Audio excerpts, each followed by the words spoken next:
আজ আমাদের বাড়িতে হচ্ছিল পিঠে। দেখো এখানে পিঠে মা বসিয়ে দিয়েছে, আর এখানে কিছু পিঠে বানিয়ে রেখেছি।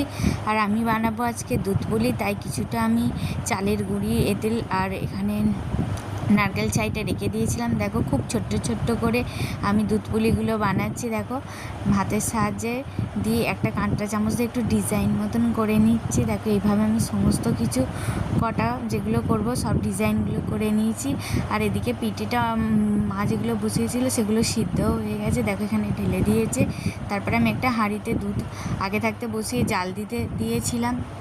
একটু জাল দেওয়া হয়ে যেতে ওতে আমি একটা এলাচ আর চিনি দিয়ে দিলাম, আর কিছুটা গুঁড়ো দুধও দিয়ে দিলাম। তারপর দেখো পিঠেগুলো একটা একটা করে সব ছেড়ে দিচ্ছি। আর এদিকে যে পিঠেগুলো হয়ে গেছিলো একটু খেয়ে দেখলাম, বেশ ভালোই লেগেছে খেতে। দুধ পুলিটা যেহেতু একটু নরম হয়ে গেছিলো, তো আমার একটু ভেঙে মতো গিয়েছিলো, কিন্তু খেতে খুব ভালো হয়েছিল।